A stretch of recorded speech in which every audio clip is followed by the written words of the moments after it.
Okay,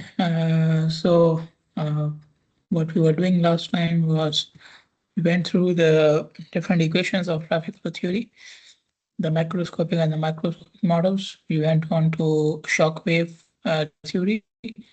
Okay, and the last thing which we looked at was how to apply the green shield model to the Shockwave theory according to green shield, what can be done.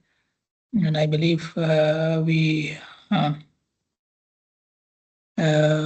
didn't do the example. We just did the derivations, but we didn't do the example.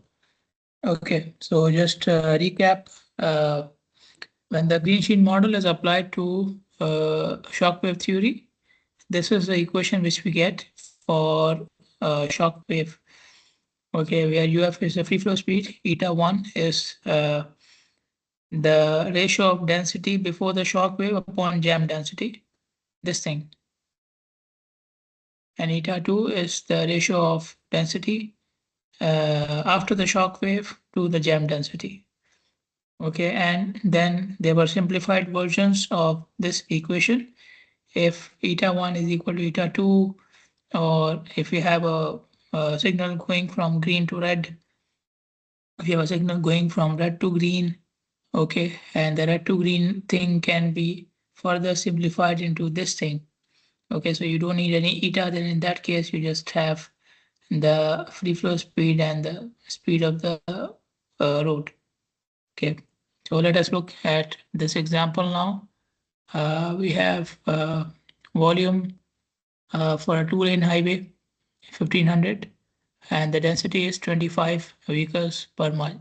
Okay, what I'm going to do is I will write it down in terms of the parameters we know. Okay, so this is basically my Q1 1500 because we haven't started the shock wave yet. Okay, and then we have the density that becomes my K1, 25 vehicles per mile. Okay, so these are the conditions before the shock wave. Then we have a large dump truck, which which came onto the road. It was traveling at a speed of 10 miles per hour, and it went on this road for 2.5 miles. Okay, so it was traveling at this road for a length of 2.5 miles. So it entered, until it left, it covered 2.5 miles on the road with a speed of 10 miles per hour. That's a 2-lane road. Some of you may remember that 2-lane road means 1 lane in each direction. So if you have a truck in your lane, then you have to follow it. The truck is going slowly, then you have to go slowly as well. So, but the flow is very high on the highway. So when the cars go at come at slow speed, you are creating basically a shock wave. So now it's not a frontal stationary shock wave, it's a rear forming shock wave. Okay, so because of the lane condition, yeah, the cars have to follow. So when they start following, their speed decreases. When speed decreases, density increases. Okay, so this becomes my K2 now.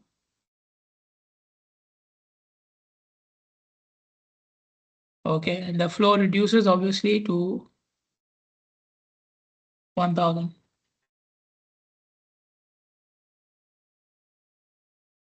Okay, so we need to find out the number of vehicles which will be in the platoon.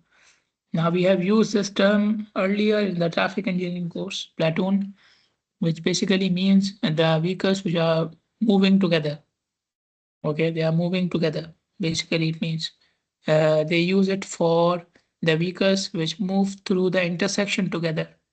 Okay, but in this case, they are just together on the highway. Okay, so they are behind the truck, moving together.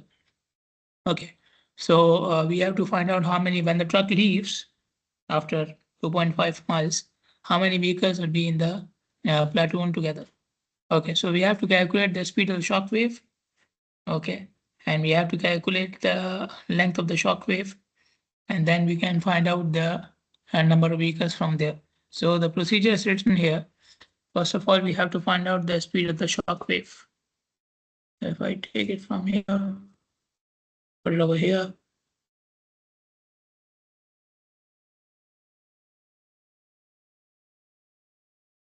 Okay, so the speed of the shock wave, we have done it earlier. UW equals, it was, I believe, Q1 minus Q2 upon Q1 minus K2. Okay, so 1500 minus 1000 divided by 25 minus how much? 100. Okay, so difference of flows and difference of densities. Okay, simple equation which we have been using from the start. When I use any of these equations, I need eta, and for eta I need the you know uh, I need the jam density, which I don't have. Okay, and there's free flow speed here as well, so which I don't have. So I'm using the basic equation of shock wave. So how much is the speed of the shock wave?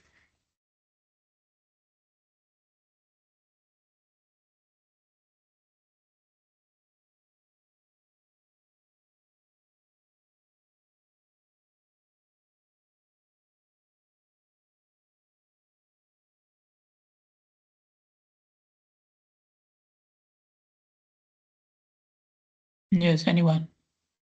The speed of the shock wave. How much is this?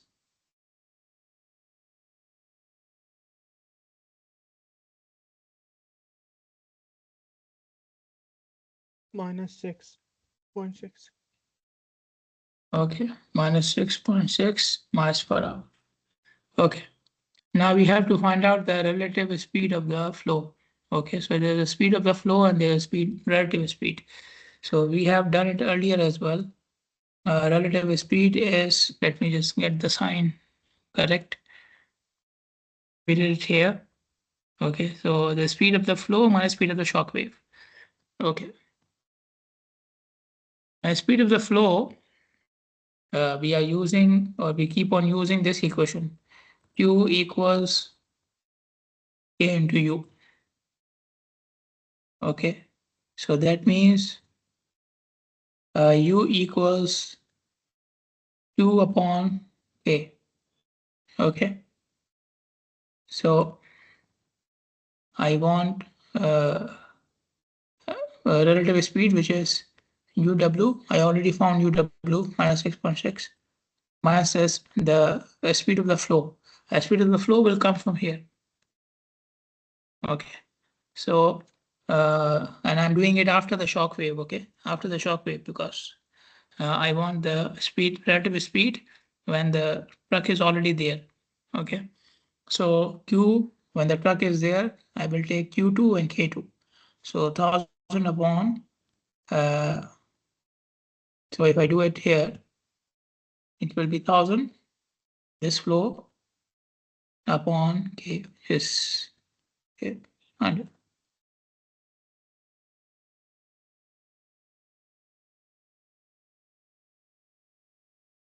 Okay, so I can directly write it as, sorry. So this will be 16.6 minus.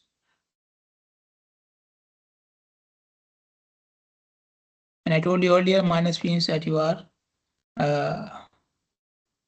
because the shock wave is forming backward. Okay, now you know the speed. Okay, and if we multiply the speed with time, you can get the length. Okay, if you multiply speed with time, you can get the length. So I need to know the time for which the shock wave happened. Now the shock wave happened when the truck was on the road. Okay, so for how long the truck was on the road? Okay, so the truck was going at 10 miles per hour. Okay, for a speed of sorry, the truck was, yeah, truck was on the road for 2.5 miles and going with a speed of 10 miles per hour. Okay, so as we know, speed is distance upon time. I don't know the distance. I know the speed, which is 10 equals distance, which is 2.5, and I need the time. Okay, so how much is it? And it will be in hours, so you can keep it in hours because later on we will use it directly. So it will be a smaller value, but better to keep it in hours rather than uh, you know, converting it twice. So how much is it? 0.25. 0.25. 0.25 hours. Okay. So now I will multiply the time with the speed to get the length of the shock wave. Okay. With this speed, the relative speed. Okay. So 0.25 multiplied over 16.6, how much you get?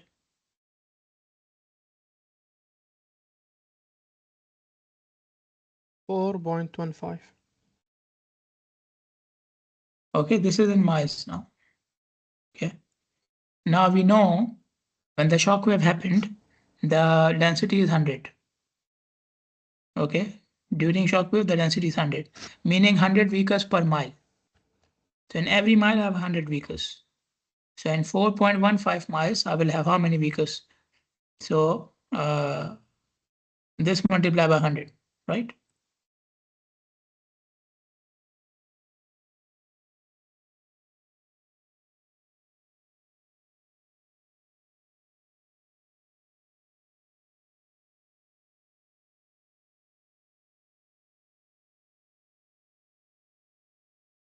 Okay. Any problem? Any questions? I'll recap quickly what I did. There was a shock wave because of the truck. So first of all, I calculate the speed of the shock wave. Now, if you look at, maybe we did one example earlier with the signal, okay, where we did not calculate the relative speed. Okay, we did not do this step. We just took the speed of the shock wave for the length of the Q. Here, because the Q is moving, on the signal, the Q is stopped. Okay, and the Q is stationary, like it is on the stop line basically. So there you don't need the relative speed of the shock wave. But when the Q is moving, the shock wave happened, but the Q is moving. Okay, because the truck was moving, the vehicle became slower, but they kept on moving. So that's why you need the relative speed. Okay, so that's why we did this step. Okay, once you know the relative speed, if we calculate the time the truck is spent on the highway, which became the time of the shock wave, then the speed into time gives you distance, and you already know per unit distance vehicles, which is the density. So you got the number of vehicles from there. Do you guys have any questions? Noted, sir. Okay. So moving on, this is another question, shock wave because an accident. Okay, so here you will see something different, which I already explained to you. Density is given, okay, which is 40 meters per mile. You want to keep it in kilometers, value is given. Accident occurred blocking one lane completely. You can see again there's a two-lane highway, one lane in each direction, one lane is blocked. So now the vehicles are stopped now. The incident remains for 20 minutes and creates obviously a queue because people cannot move. What type of shock wave this incident would create? Okay, so can someone answer this question? What type of shock wave are we talking about? The accident happened here, which made all the vehicles stopped for 20 minutes. So what type of shock wave are we talking about? I will go to this slide. You can see, I don't know. You can have a look at in your own systems. Slide number 29. Okay.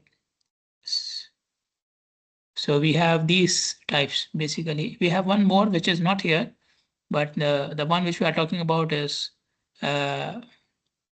Okay, my mistake. Not here. Not here. Okay.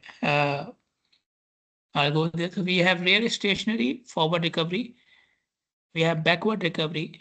We have backward forming, and we have frontal stationary.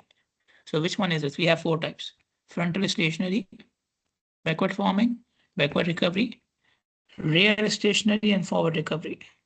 So which one is this? The one where the accident blocked the lane. Which one is this?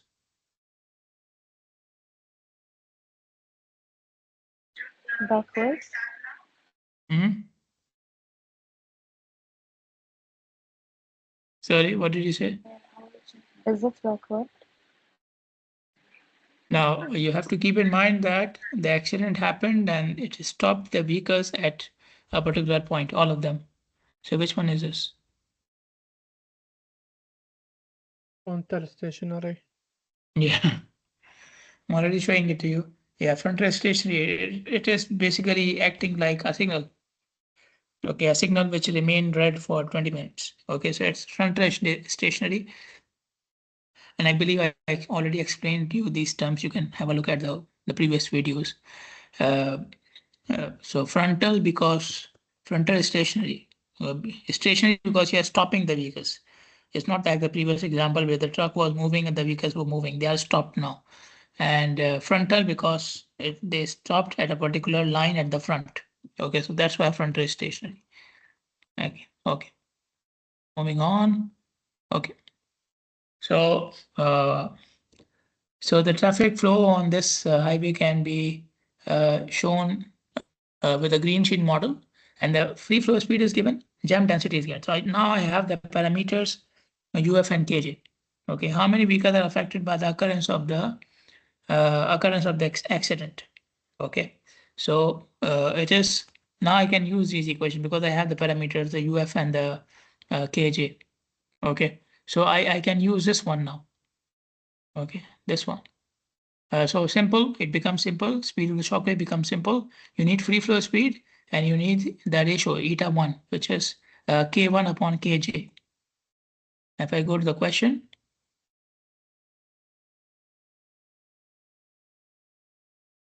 so first of all, I need to calculate I believe I can do this directly. Sorry, these steps were written, but I don't need to follow the first step because it is green sheet model for which I already have the equation. Okay, so this is basically UF into Kj. UF into, sorry, not Kj, eta 1. Okay, so my UF is 60. Eta 1 means density before and upon jam density. Density before is given 40.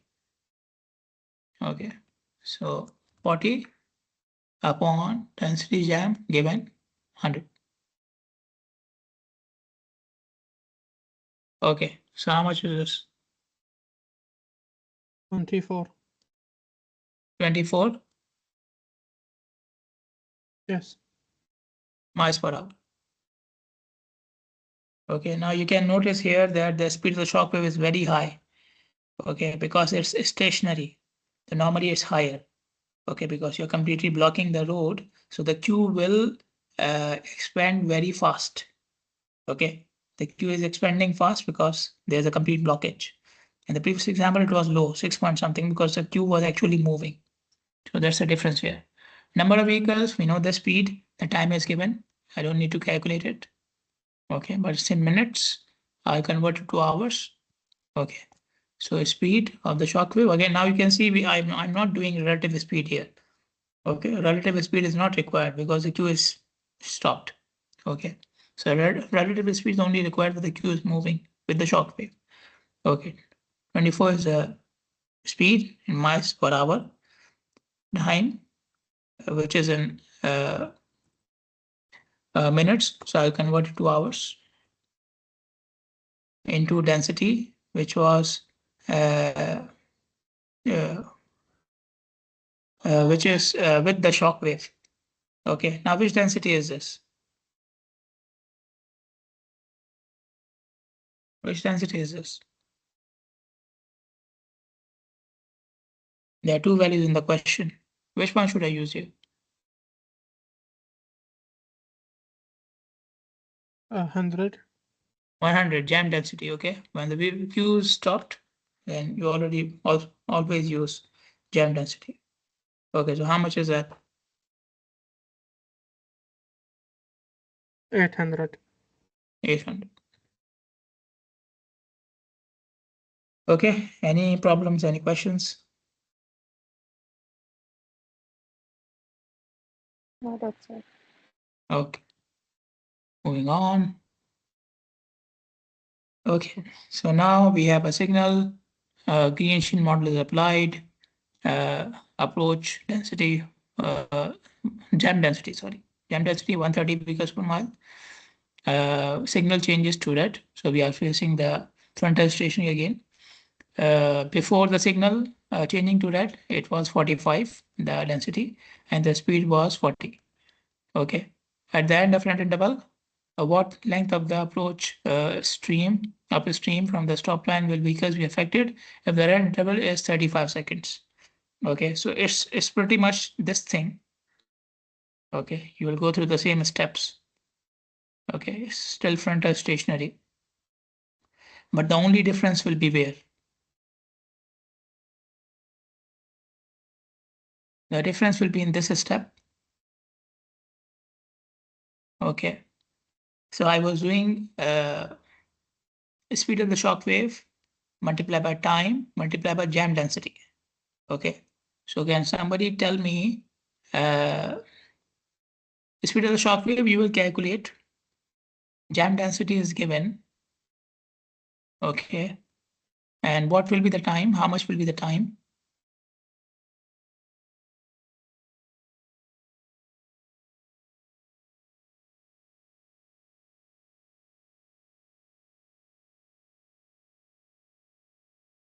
Which time are we talking about? E. Okay, so for UW, we already know the equation. You use the same equation here. Okay, sorry, should be minus. Okay, Kj is given. Which time are we talking about? The only unknown is time.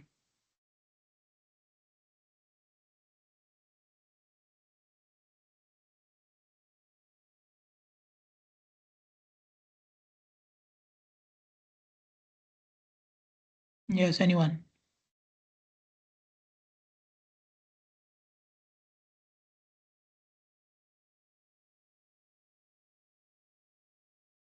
What time is given in the question? 35. 35 seconds. Okay, the time will be 35 seconds. Yeah. And I missed one more variation in this question. They did not give you free flow speed. They give you time space mean speed. Free flow speed is not given. Space mean speed is given. Okay. So what I will do is because the because it follows the green sheet model. Green sheet model is this one. Okay. So I have the space mean speed here. Okay. So I'll go here. First of all, I'll calculate the free flow speed. So space mean speed equals free flow speed 1 minus k upon kj. Okay, k upon kj.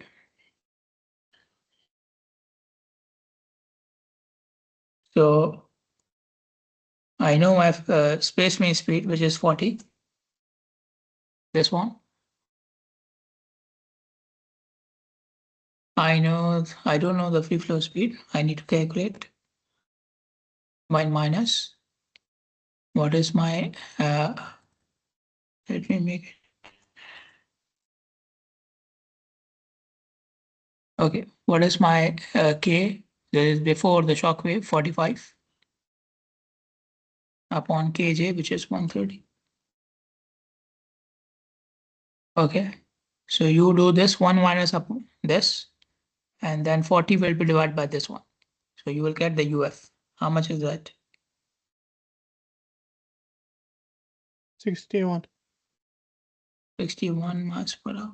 Exact 61? 0.1. 0.1. Yes. Okay.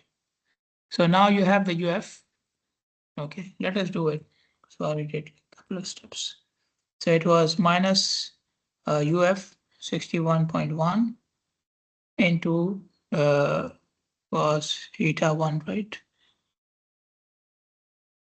Yeah, eta 1.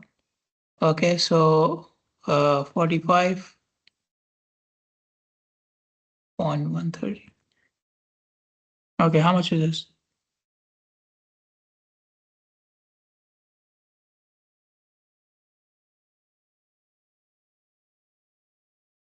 Minus 21. Minus 21 point something. 0.15.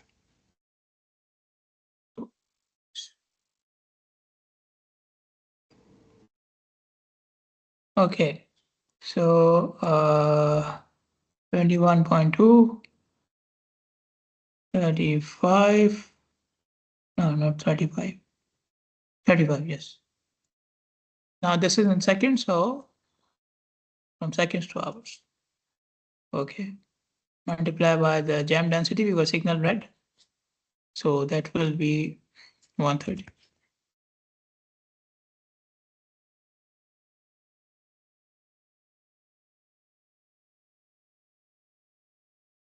How much? 26.8. Okay, we can say 27 vehicles. Number of vehicles, so there's no point saying point something. That's why. Okay, the important thing which I have done in both questions is my shockwave speed was minus. But when I calculate number of vehicles, I don't keep minus because number of vehicles negative will not make any sense. Okay, so this is what I'm doing. Okay, like it's not in the equation. So you have to keep in mind what you are calculating. Okay. Then we have the Greenberg model. The Greenberg model was like the more complicated one. I'll show you here, just to remind you. This was the Greenberg model.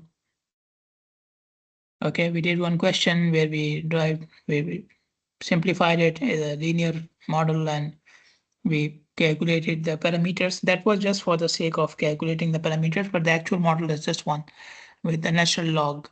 Okay, so C into log of this and this, where C was the critical speed at capacity. Okay, so C was the speed at capacity. So just keep it in mind. Well, this one. Okay. So we have traffic signal near school uh, for crossing of the kids. You can see something of a visual here. So vehicles must stop for these kids. So it's frontal stationary again. The green phase for the kids, okay, not for the vehicles, for the kids, is 40 seconds. So vehicles are stopped for 40 seconds. Okay. And the traffic flow can be described by the Greenberg model. The Greenberg model is given 45 into log of 90 upon K. Okay. So remember it was C into log of Kj upon K. Okay. So C becomes 45 and Kj becomes 90. Okay. So a number of vehicles that exist in the queue during this phase. So after 40 seconds, how many vehicles? That's the same thing which we have been doing. But now they are saying you cannot use old model. You'll change the model now. Okay, the space mean speed in this zone is 20 miles per hour. Okay, so this is before they stop. Okay, so we need to find out the number of vehicles which are in the queue. So I have to find out the velocity of the shock wave. Now I cannot use the equation which I used in the previous two questions because the model has changed. Okay, so this equation only works with green shield model. Okay, in this case it will not work. So I have to use a typical equation of the shock wave which I used in this question. This one. Okay, which was Q1 minus Q2 upon K1 minus K2. Okay. So I need Q1, Q2, K1, K2. Okay. So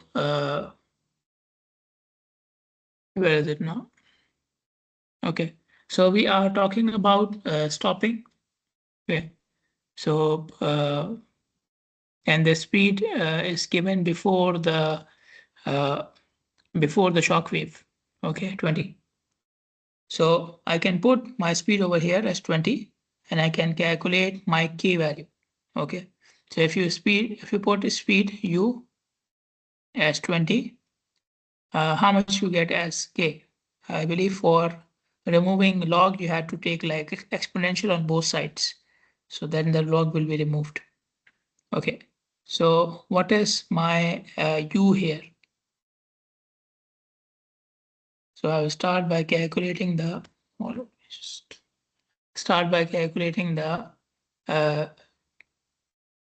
the speed.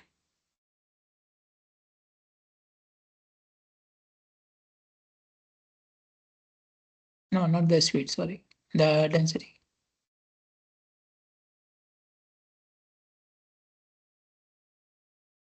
The speed is already given 20. So you put US as 20 in this equation and get the value of k. You take exponential on both sides. So in this case, the log will be removed.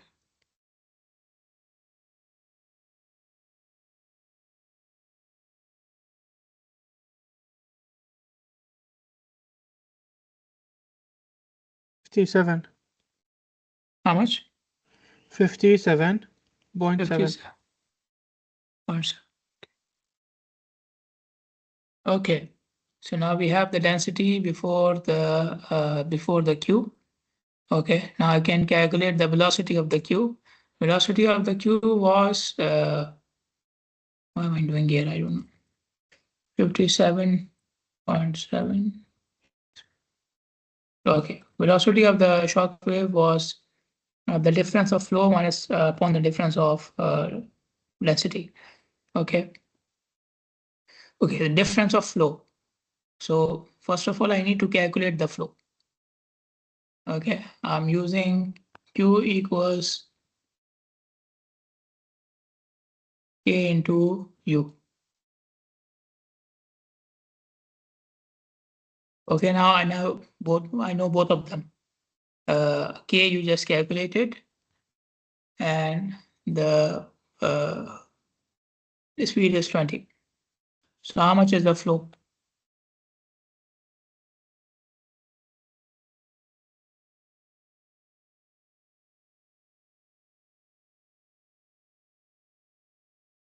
One 154.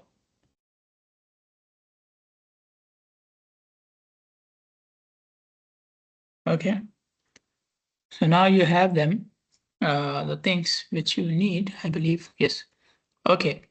So I will do Q1 minus Q2. This is Q1, 1154.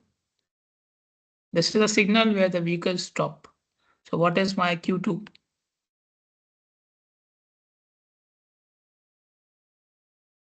Flow after the shock wave. How much 0. is it? Sorry? Is it 0? 0. Okay. Then K1 minus K2. K1 you just calculated 57.7.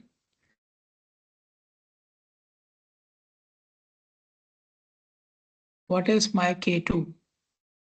When vehicles stop, the density becomes what? We did it in the first example as well today. Jam density. Jam density. 90. Yeah. Why we know it's 90? Because of the equation, okay? In the Greenberg equation, the numerator of the log is jam density. So 90. So how much is this?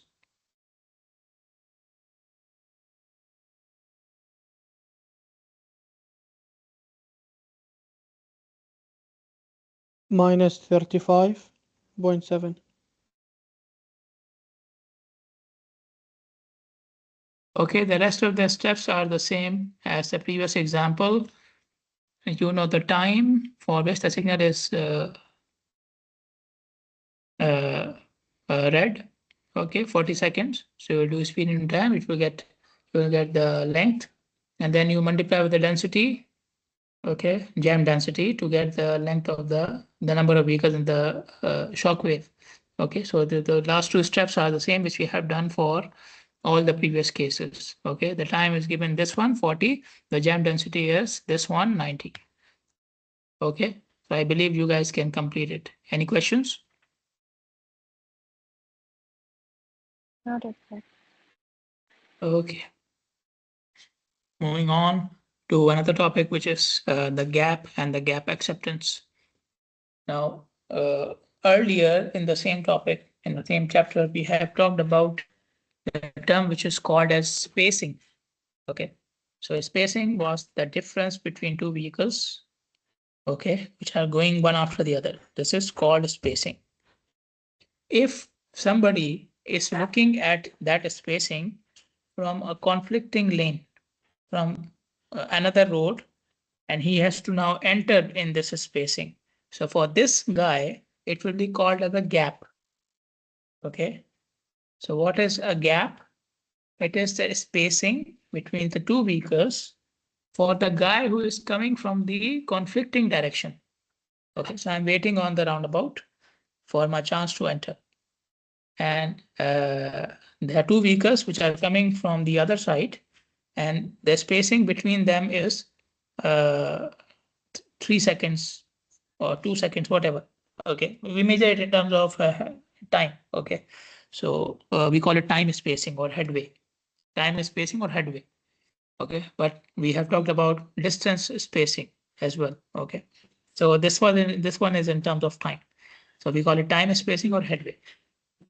So the vehicles which are coming from the other direction, the headway between them is 3 seconds. So this 3 seconds for me will be called as a gap. Okay, will be called as a gap. So I will decide, because I have to decide, is this much gap is enough for me to enter. Okay, so when you look at the headway or time spacing between two vehicles from the conflicting direction, it is called as a gap. Okay, so this is the available time for a conflicting vehicle to enter this flow. Okay, the time available for the conflicting vehicle to enter the flow. So that's a gap. So when you are on a ramp, you are entering a highway. So you are waiting for your turn. When you get enough gap, you will enter. Same thing on the roundabout, same thing on a stop sign. Okay, same thing when you are changing the lane. We look at the gap, how much gap is available for me to do these things. Okay, then we know the usual pattern. If I have more gap available, there's more chance that I will decide to enter. If the gap is less, the chance of me entering will be less. Okay, so the chances of a driver accepting a gap. Okay, so when you decide to enter, this is called as gap acceptance. Okay, so gap acceptance is when you look at the gap and you decide this is enough for me to enter. This is called as gap acceptance.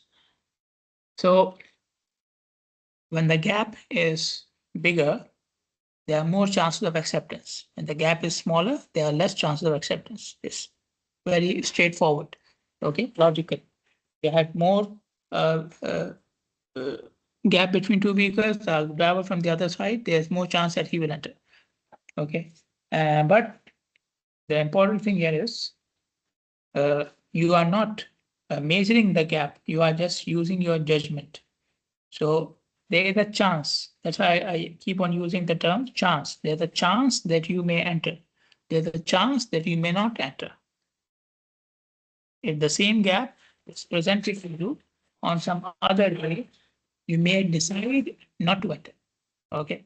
So for every gap, there's a chance for the driver to enter and not to enter. Okay, because the driver does not have a stopwatch. Oh, there's a gap of 3 seconds, and last time I entered at 2.5 seconds, so this one I will definitely enter. No, there's no such thing like this. Okay, the driver is just taking his chances, using his judgment or her judgment on the last split second. Okay, so there are chances of gap acceptance. Okay, so there's no definite rule that this much gap will be accepted unless it is very, very high, very, very high. Okay, so this brings us to another point which is called as a critical gap. Okay, so in between two vehicles, there could be a gap of 1 second, 2 second, 3 second, 4 seconds. So when the gap is narrow, gap is small, number of vehicles that are expected to accept it are few. When the gap starts to uh, get wider and becomes larger, the number of vehicles which may accept also become higher.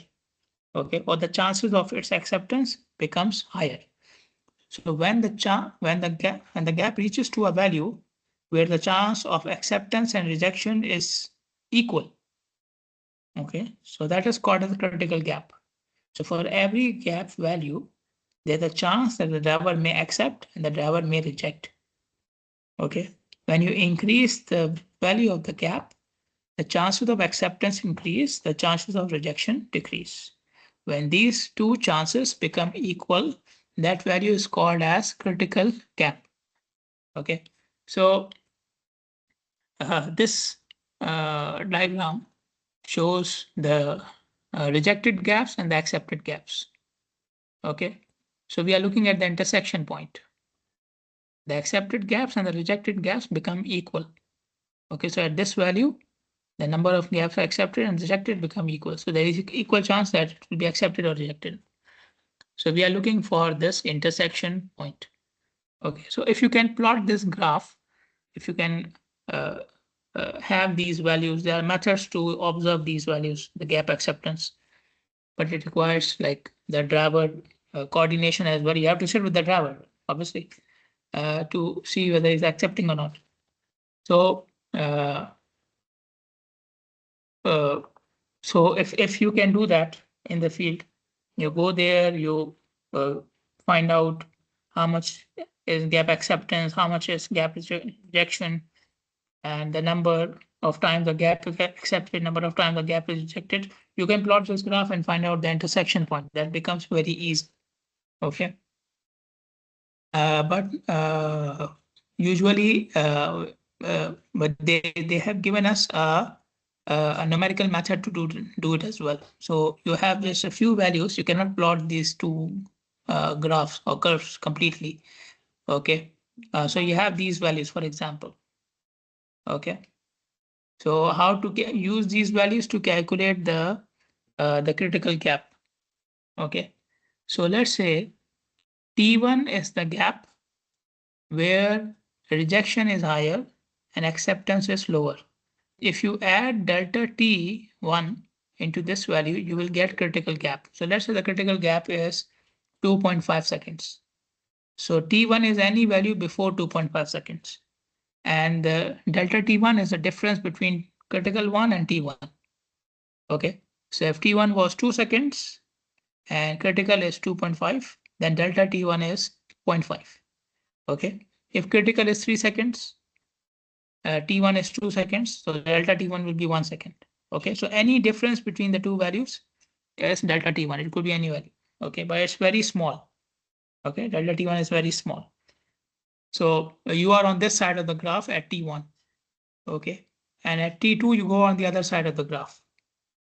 Okay, so at T1 rejection was higher, at T2 acceptance is higher. You are looking for the something where both are equal. So if you add delta T1 into T1, you will get critical. And if you subtract delta T, no, it's not given here. Okay, forget about it. No problem. Okay, now if you look at this figure, so here is T1, here is T2, and the difference between T1 and T2 is delta T, remember. Okay, so there's delta T1, which is this small difference. You see the orange cone here. Let me enlarge it. Okay, you see the orange cone here. So this difference is delta T1. And then you see the difference between T1 and T2, that's delta T. Okay, so there's the small difference and there's the large difference. So this is between the two time intervals where you shift from one side to the other side. And this is from one side to the intersection point, delta T1, small delta T1. Okay. So what are we doing here? We are using similar triangles. So there is this orange triangle, there's this purple triangle. Okay. And both of them are similar. Okay. So I will use like perpendicular upon base. Okay. So let's say at this point, number of gaps rejected are M, number of gaps accepted is N. Okay. So this becomes my perpendicular. Okay. So rejected minus accepted, R minus N. And my base is the difference of T1 and critical gap, which is small delta T1. So this one. Okay. So this is for this orange triangle. Okay. R is rejected gaps, M is accepted gaps, and the difference in terms of time. If you go to this triangle, okay, now you see the acceptance is higher because I'm on the other side. The gap is bigger. So gap is bigger means acceptance will be higher, rejection will be lower. So I'll be doing accepted minus rejected. For this side of the graph, I will be doing accepted minus rejected. So accepted is N, rejected is P. So N minus P, my perpendicular. Okay. And the base, now from T1 to T2, it was delta T. But I'm not doing it from T1 to T2. I'm doing it from TC, the intersection point. So from delta T, I subtract delta T1. So I get it from the intersection point to this. So the next one. Okay, this one. So delta T from T1 to T2 and delta T1 from TC to T2. Okay, so I want, sorry, I want this to be from TC to T2. Okay, so T1 to T2 minus T1 to TC.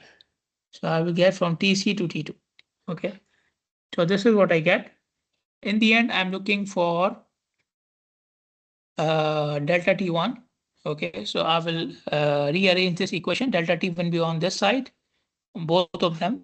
I'll put it on this side and everything else on the other goes on the other side. So this is what you get.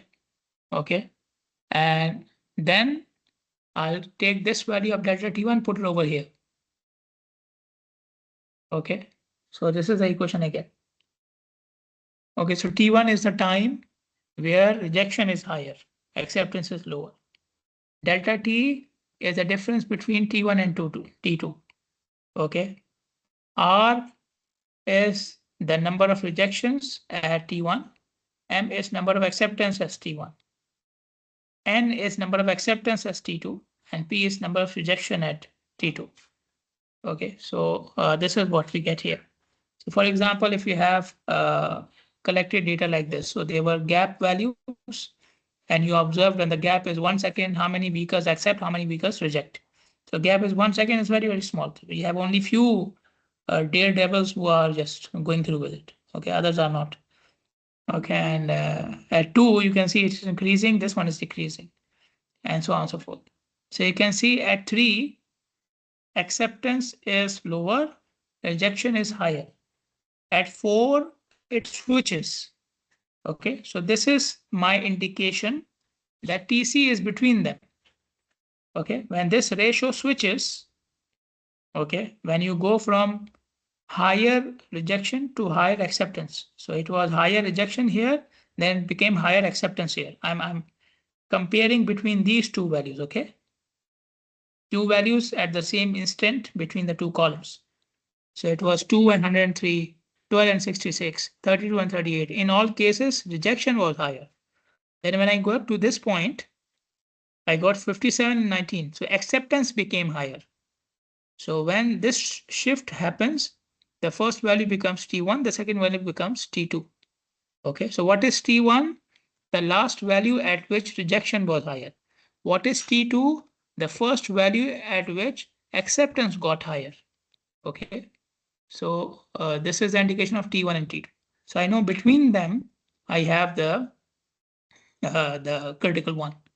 Okay, so then we can use this equation to calculate the value of TC. So can somebody give me the value of TC? So 3 seconds become your T1 and 4 seconds become your T2. You don't need it here, but the difference between them, delta T, is 1 second. Then M and RP are given here. So can somebody tell me what is the critical gap here in this case for this example?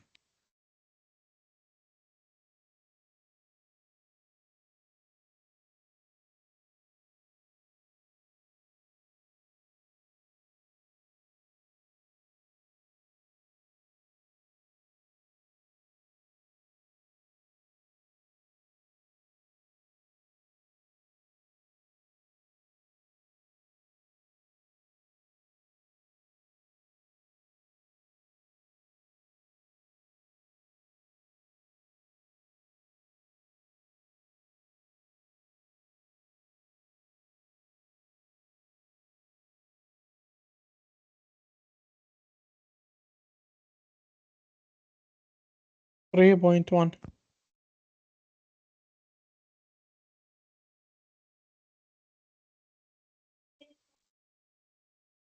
Yes, I lost the connection for a couple of seconds. Yes, did somebody calculate this, TC? I got 3.1. How much? 3.1. Okay, Yes. so obviously it must be something between T1 and T2, right? So 3.1 can be a value. Okay, now I know this could be very confusing. So if you have any questions, please fire away. Do you have any questions about, I believe the gap is very easy to understand, but do you have any questions about critical gap or this equation?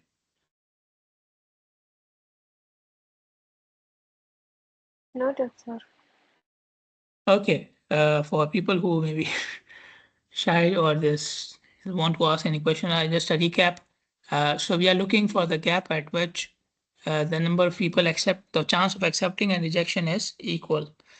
So we go to the intersection or whatever, and we observe when the gap between the vehicles was 0 second, 1 second, 2 second, 3 seconds. At these gaps, how many drivers from the other side decided to enter and how many times they did not decide to enter. Okay, so at 0 second, obviously nobody can enter. At 1 second, two drivers decided to enter, and 103 times it was not decided to enter. So this is how I'm getting accepted and rejected gap. Okay, and I'm looking for a value at which they become equal, the both columns become equal. So at lower values of gap, acceptance was higher. At higher value of gap, the rejection, at lower value of gap, acceptance was lower. At higher value of gap, rejection became lower. So I am looking for the shift. So a shift happened between 3 and 4. Okay, so uh, I have this equation. How did you get this equation? So we have time TC, the intersection point I'm looking for, and we have time T1 before the intersection point, T2 after the intersection point, difference between them, delta T. You can see there are two similar triangles here. Okay, the perpendicular is the difference between acceptance and rejection, and the horizontal one, the base, is the difference of time. So we applied similar triangle here. We got the value for delta T1.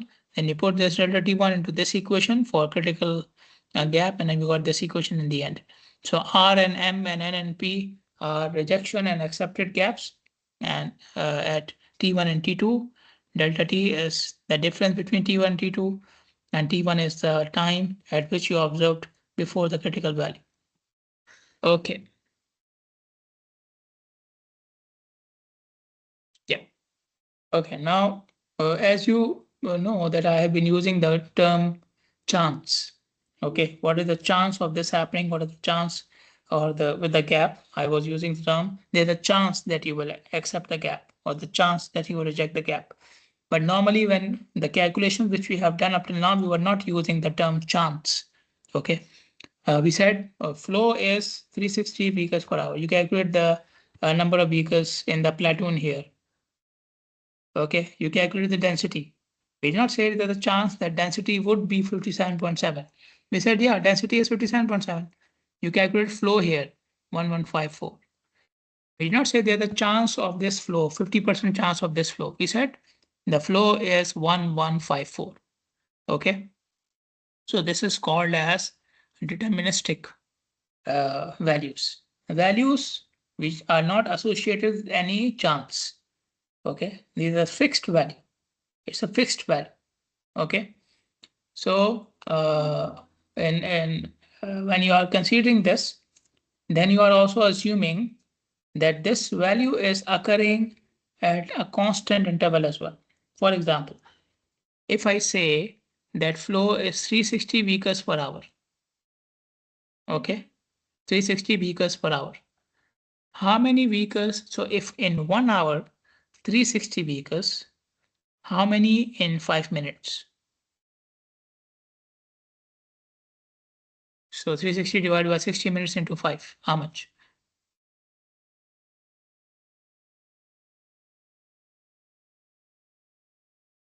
30. 30? Yes. Okay. So if there are 30 vehicles in every 5 minutes, what is the headway between them? How much is the time interval between each two vehicles? So you have to do the inverse now and convert into seconds. We have done these calculations earlier, by the way. So there's the equation for headway. You can use it directly. Okay, for on 360, because this is for hours. This is for an hour. Okay, so if 360 vehicles in 1 hour, then how much is headway between each two vehicles in this hour? 10 seconds. 10 seconds. 5 seconds? 10. 10. Yeah. Okay, now the question is, will all pair of vehicles have a headway of 10 seconds? No. Some of them will have more, some of them will have less.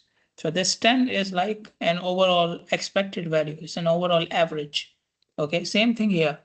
When you said 30, so this 30 is not like every 5 minutes will have exactly 30 vehicles. Some of them will have more, some of them will have less. So this is the limitation of assuming a uniform or deterministic arrival. Deterministic is the term where you are just taking one value. Okay, I'll finish on this slide, by the way. Deterministic is when you are just taking one value. You are just giving me one value without any considering any chances. So this is the value and that's it. Okay, so that means we are also assuming this value is distributed uniformly. Okay, so the value is deterministic because it is fixed, not changing according to it, does not have any chances. And behind that, there's an assumption that there's a uniform distribution of this value. Okay, so this 360 is, I'm assuming, with deterministic arrival, that vehicles are coming without any chances, the deterministic arrival. So, and these 360 vehicles are distributed 30 every 5 minutes. And between them, there's a gap of 10 seconds. Every two vehicles have a gap of 10 seconds. But we all know this is not true. So what we have been doing in traffic engineering in this course up till now was considering deterministic arrival without any chances. But then you are also assuming that the vehicles and their headways and gaps are distributed uniformly, which is not true. So in the coming lectures, we will see how we can include probability or chances in the calculation of flow and headway and these things. So till then, hopefully things will become better, inshallah. And keep yourselves safe till then. And see you next time, inshallah. You too, doctor. Thank you. Welcome.